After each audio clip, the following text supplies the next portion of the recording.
According to Jewish tradition, the Messiah will enter Jerusalem through this gate. It's the only eastern gate of the Temple Mount. It has been blocked and sealed like this for close to 2,000 years. No one can go through the gate and enter Temple Mount from here. 3 days ago, a security camera in Jerusalem recorded something that should be physically impossible at the eastern gate. The gate that 3 religions believe is sealed until the Messiah returns. The footage has since been reviewed by archaeologists, a seismologist from Tel Aviv University, and 2 intelligence agencies. None of them have a conventional explanation. The stone is moving, and what they found when they looked closer is the part authorities are scrambling to contain. The gate beneath the gate. Here's where this story starts, not with the footage, but with what it's footage of. In 1969, archaeologist James Fleming was photographing the eastern gate when the rain-soaked ground beneath his feet gave way without warning. He dropped 8 feet into darkness. When he looked up from the mud, his flashlight revealed something that had no business being there. Another gate buried directly beneath the sealed one. Older, hidden, a gateway beneath a gateway. Think about what that means. 2 gates, one on top of the other. One already fulfilled when a king rode through on a donkey to the sound of crowds waving palm branches, and one still waiting. Fleming's discovery didn't stop there. The lower gate stones dated to the exact era when prophecy says that moment occurred, which means the gate we see sealed today, the one showing these impossible signs on camera, isn't the original.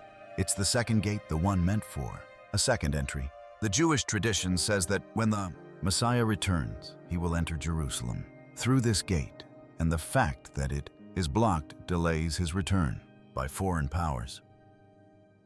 And get this, the positioning of the buried gate aligned perfectly with ancient maps of the temple complex, maps drawn from Ezekiel's vision of God's glory, departing and one day returning through the east. 2 thresholds, 2 entrances, 1 story spanning millennia. That context matters because now there's footage. Sarah Chen has worked as a tour guide on the Temple Mount for 15 years. She knows that wall. 3 days ago, she was mid-sentence with a sunrise group when she stopped, turned, and pressed her palm flat against the stone. "I've touched that wall thousands of times," she said afterward. But that morning, the stone was warm from within, not from the sun. The sun hadn't reached that side yet. It felt like a pulse. She isn't alone. 17 witnesses in the past week have described the same phenomenon. Guards refuse to patrol near the gate after dark. Jerusalem's thousands of stray cats won't go near it anymore. Something is happening inside those stones, and 3 days ago a camera finally caught it. The prophecy that trapped in empire. To understand why the footage matters, why religious leaders across 3 faiths are holding emergency meetings right now, you need to know what this gate actually is. It isn't just any gate. It sits on a perfect geographic line, a prophetic axis, written into the earth itself, stretching from the Mount of Olives, across the Kidron Valley, through the eastern gate, straight into the space where the Holy of Holies once stood. God designed this path, and he has used it before. Ezekiel watched God's glory leave the temple through this exact route.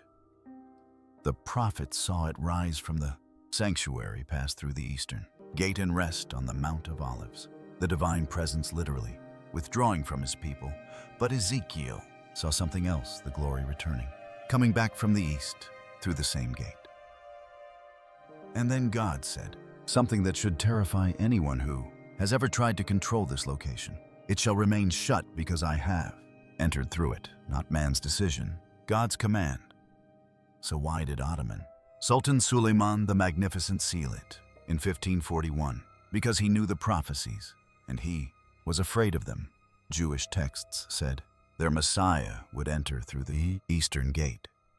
Christian writings said Jesus would return through it, so Suleiman sealed it shut, then went further. At the beginning of the 16th century, the Ottoman Sultan Suleiman I first rebuilt the wall of Jerusalem. He built a cemetery directly in front of the gate, filling the approach with Muslim graves. In the old Jewish law, a priest cannot walk through a graveyard without becoming ritually impure.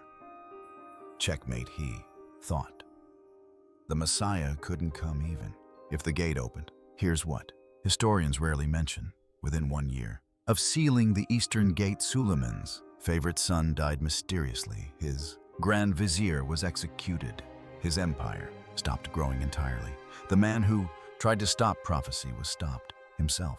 And what he couldn't have known was that by sealing the gate, he was actually fulfilling Ezekiel's prophecy. God used an Ottoman sultan's fear to accomplish divine will in every attempt to open. It since has gone the same way. In 1967, Israeli paratroopers captured the Temple Mount during the Six-Day War. Jewish control of Jerusalem. For the first time in 2,000 years, some soldiers wanted to blow open the Eastern Gate. Rabbi Goren stopped them. Only the Messiah opens that gate, he said. Anyone else will bring judgment. The gate stayed sealed. But here's what the Ottoman archives may still be hiding, and why certain classified documents from the 1541 sealing have never been made public. What did Suleiman's engineers actually encounter when they mortared those stones shut? What did the workers report? Those records exist. They haven't been released. And the camera footage from this week suggests there may be a reason. What the camera actually captured. If you haven't subscribed yet, do it now, because what follows is the reason this footage has rattled intelligence agencies, and the part that no official source will confirm on record. Last month, photographer James Martinez arrived at the Eastern Gate before dawn to document the sunrise. He set up his equipment, framed the shot, and pressed record. In the footage that followed 17 consecutive frames, a figure appears inside the sealed gateway. Not in front of it, not behind it, inside the solid stone. The figure is translucent, humanoid, and in each successive frame, it's become slightly more solid. By frame 17, facial features are almost visible. Martinez had his camera examined by Nikon technicians afterward. No malfunction, no double exposure, no lens artifact. So the rock comes up, and that's why they built it. And it's the size of every Roman fort. The images are real. What they show is another matter, unless the stone isn't as solid as it looks, unless something is materializing from the other side. That footage triggered the investigation. And what investigators found when they pulled additional security footage made it worse. Camera after camera, night after night. Translucent, human-shaped forms taller than average moving through solid walls. Visible only on camera, never to the naked eye. Frame-by-frame analysis confirms they are three-dimensional. They cast shadows. They interact with light. All of them move toward the same point, the sealed Eastern Gate. They gather there each night, dozens of them, standing in formation, waiting. That's when Tel Aviv University seismologist Dr. Rebecca Harrison was called in. She arrived expecting tectonic readings or construction vibration. What she found made her go quiet. Vibrations, she reported, but not from tectonic activity. The frequency is wrong. It's rhythmic. She measured it, 72 beats per minute, the exact resting heartbeat of a human being. The earth has a pulse behind the sealed stone, and it is getting stronger. 3 months ago, barely detectable. Last month, strong enough to feel through your shoes. This week, visible movement in hanging chains near the wall. The footage is real. The pulse is real. And the history of this gate suggests both have been building toward exactly this moment. The cracks that count down.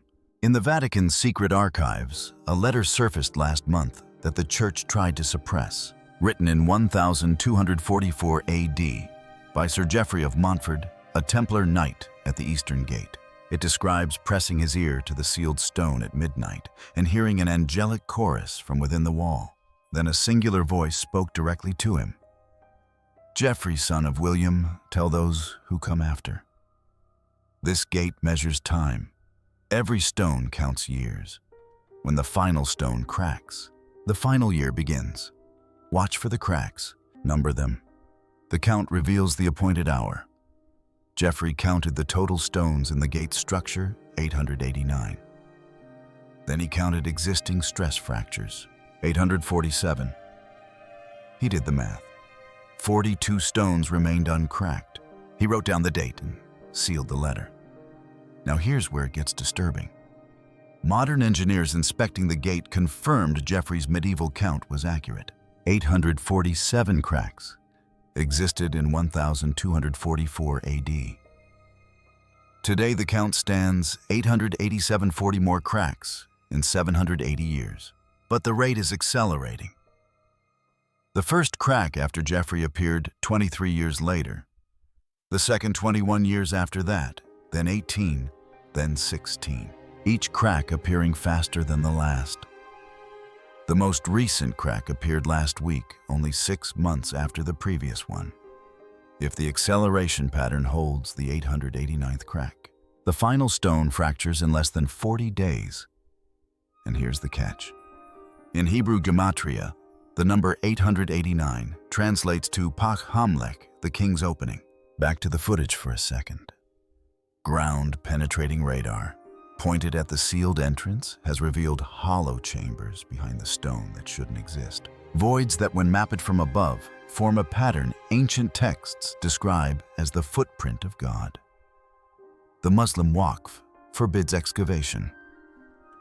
Israel won't risk the political fallout, so those chambers stay untouched, but the signs are surfacing anyway. And someone in 1244 AD knew to start counting. The sinking graves and the splitting mountain. Remember the cemetery Suleiman built to stop the Messiah, 500 years of undisturbed graves. Muslim tradition forbids moving the dead. But in the past 6 months, something impossible has been documented, and it's been caught on survey equipment. The graves are sinking. Not from erosion, not from construction, not from any detectable cause. They are descending straight down, uniformly, as if the earth itself is removing the obstacle. Ahmad Rashid has tended these graves his entire life. 7 generations of his family have kept watch here. He was out at dawn 6 weeks ago when he put his hand on one of the stones and felt it shift. He checked the next grave, the next all sinking. He stood up slowly. "My grandfather warned this would happen," he said. "He told me when the Jewish Messiah comes, our dead will make way. I thought it was foolish superstition. Now I see it with my own eyes." 23 graves have sunk so far, all in a straight line, forming a path from the Mount of Olives directly to the eastern gate. Each grave has descended exactly 7 feet 7, the Hebrew number of completion. Now look directly across the valley from that gate. The Mount of Olives is splitting, not metaphorically, literally. A crack now runs 300 feet from north to south. It appeared in 2018, but in the last 3 months, it has widened from 2 into 14. Zechariah prophesied this exact split would occur when the Messiah's feet touched the mountain. According to the Christian tradition, Jesus entered Jerusalem for the last time through this gate on Sunday of the week before Passover. Scientists blame construction and water pipe damage. But here's the problem with that explanation. The crack doesn't follow construction lines. It runs perfectly east to west directly toward the eastern gate. And here's what the media won't report. Olive trees along the crack are blooming out of season. October olives in Jerusalem should be harvested, not flowering. These trees are producing fresh white blossoms. Locals say smell like frankincense. The last time this happened in Jerusalem was 70 AD, weeks before the Romans destroyed the temple. The graves are clearing a path. The mountain is splitting along a prophesied line. The security cameras are still recording, and none of it has a natural explanation. What the gate is doing to human biology. This is where the story stops being about stone and starts being about something stranger. 3 months ago, Dr. Miriam Levinson was in Tel Aviv, researching genetic disorders, when her first impossible case arrived, carried through the door. A man with stage 4 lymphoma, 3 weeks to live confirmed by 2 independent oncologists. His family took him to the Western Wall to pray. He walked past the Eastern Gate. He collapsed on the pavement. Hospital scans the next morning showed no cancer.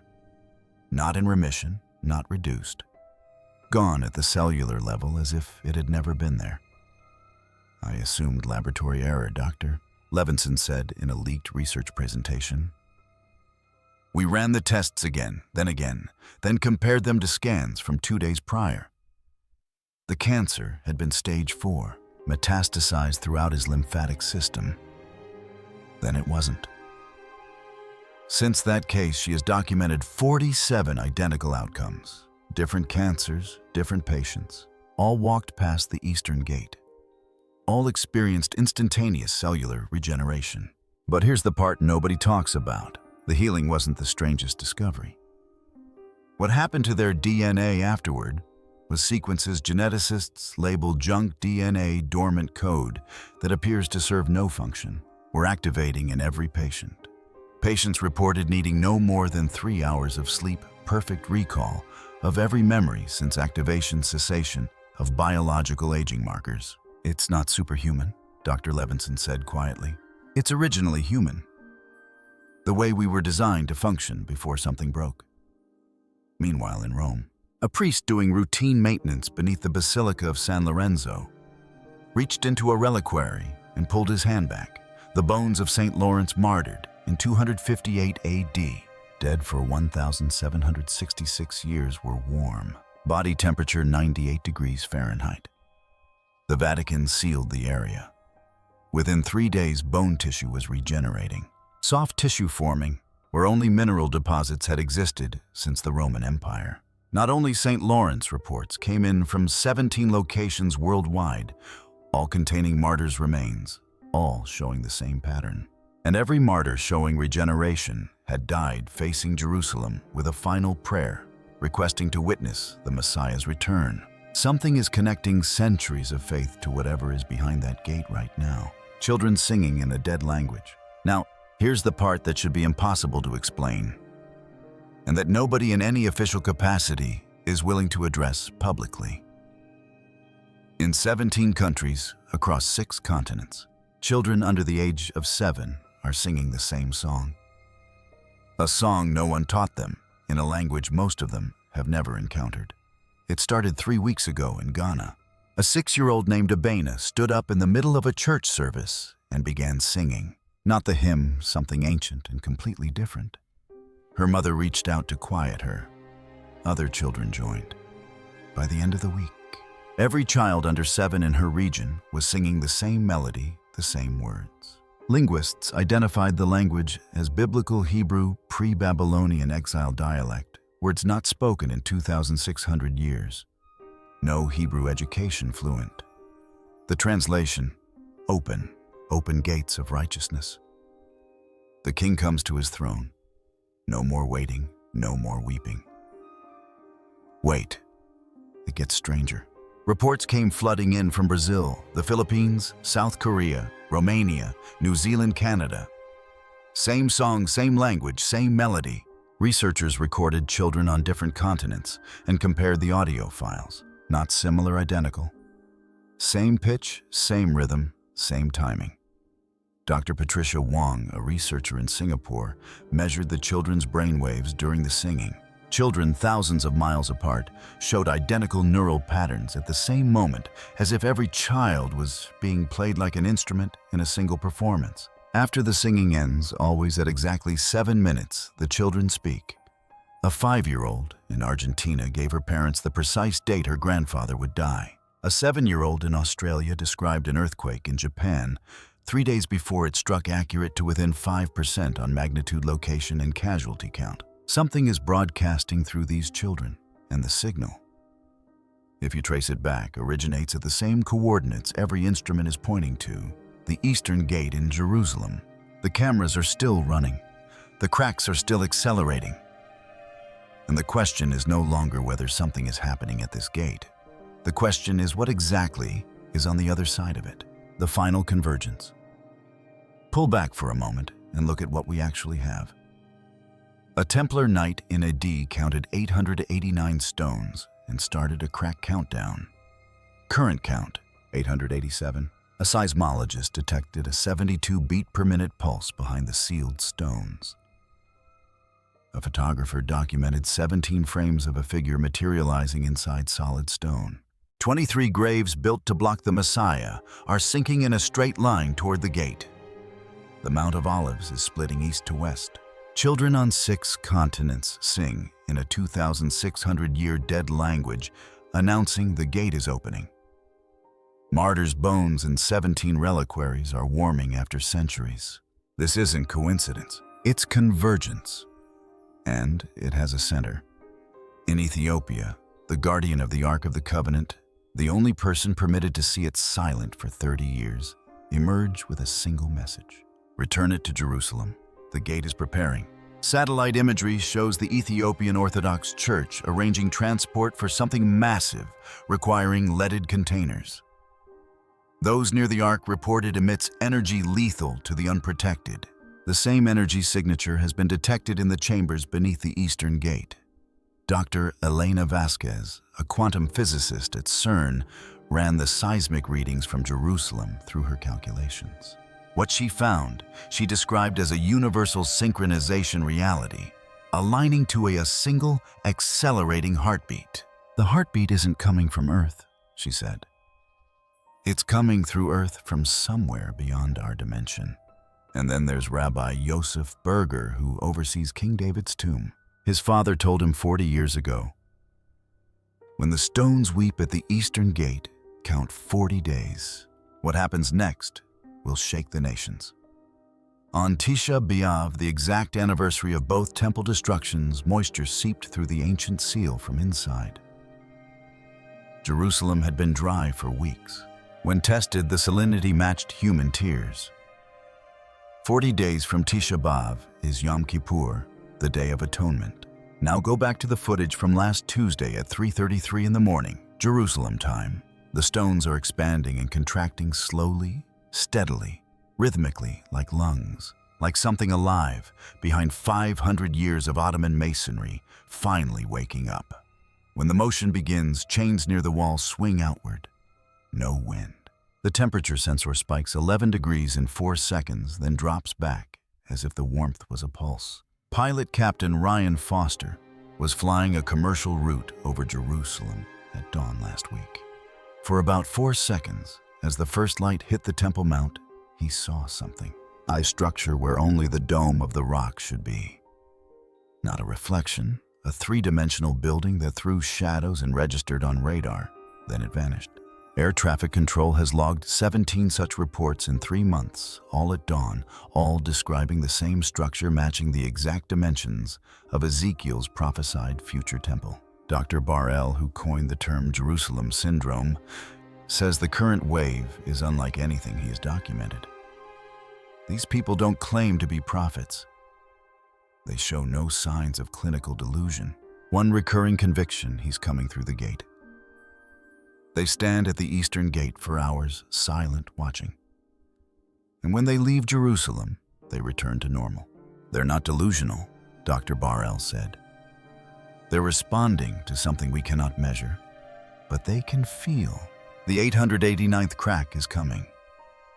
The path through the cemetery is clearing. The bones are warm. The children know the words. Every instrument pointed at Jerusalem is measuring the same thing at the same sealed threshold, and whatever has been pacing the other side of that stone has been waiting a very long time for what comes next.